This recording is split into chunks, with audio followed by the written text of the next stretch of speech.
Ako kama ko kugwiza imbuto kama z'ibigori umushikiranganje Prosper Dodiko ajejwe uburimyi n'ubworozi yagateye kuri uyu wa kane ahejeje kugendera umugwiza mbuto kama z'ibigori Regina Kabirori agwiriza izo mbuto z'ibigori ku mutumba Rambo ni muri komine n'intara ya Kirundo aho afise umurima w'izo mbuto kuri hegitari zitandatu. Iyo ijuru ryagenze neza araronka itoni zine n'igice kuri hegitari. Ngomba ndababwire rero akabijya kuri ibi bigori vya Ekaveri. Ibi bigori vya Ekaveri ni bigori vy'imbuto vyo mu gihugu cyacu cy'u Burundi.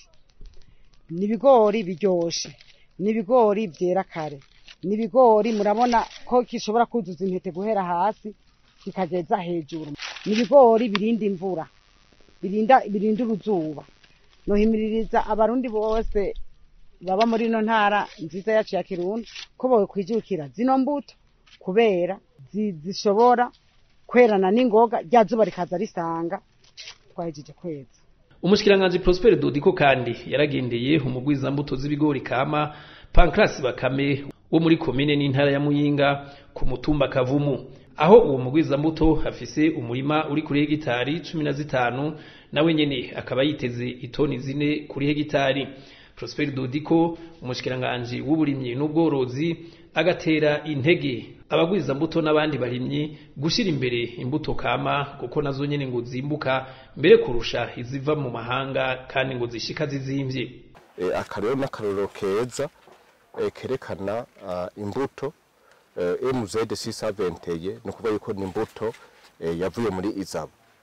Iyi mbuto nkuko mubibona twaje ngaho kugira ngo twereke abarundi yuko burya gushira inguvu ku mbuto kama iwacu ni ibintu byiza kuko urabibonye yuko imbuto y'ikivyagwa nivyo iratanga umusaruro umeze neza, ariko twama tubibutsa yuko iyo mbuto y'ikivyagwa ifise inguvu kwivyara rya mbere usoye kuyitera ko inguvu ziba zagabanutse, ariko iyi mbuto y'iwacu iva muri Izabo urayikura ku imbuto kuko nk'uyu azoca asohora imbuto bita amasertifie kandi n'uzoyikurako arashaka no kwikura ku imbuto. Murumva rero yuko iyi mbuto kama y'iwacu twavuye kuri ku rugero rwiza gose, nico gituma rero twagomba dutera kamo abarundi bose kurima imbuto z'ivyagwa ni vyiza, mugabo aha twaje kubereka yuko n'imbuto kama y'iwacu twikorera imeze neza kandi yuko abayitabiriye nabone ibaha icirondera gusa ishaka uyihe vyangombwa. Uwo mushikiranganje yateye intege kandi abarimyi b'amavoka bo mwishira hamwe Spring Life bakaba bateye ubwoko bw'amavoka ya Ruhere kuri hegitari 30 ku mutumba Kibungere ni muri komine n'intara ya Muyinga.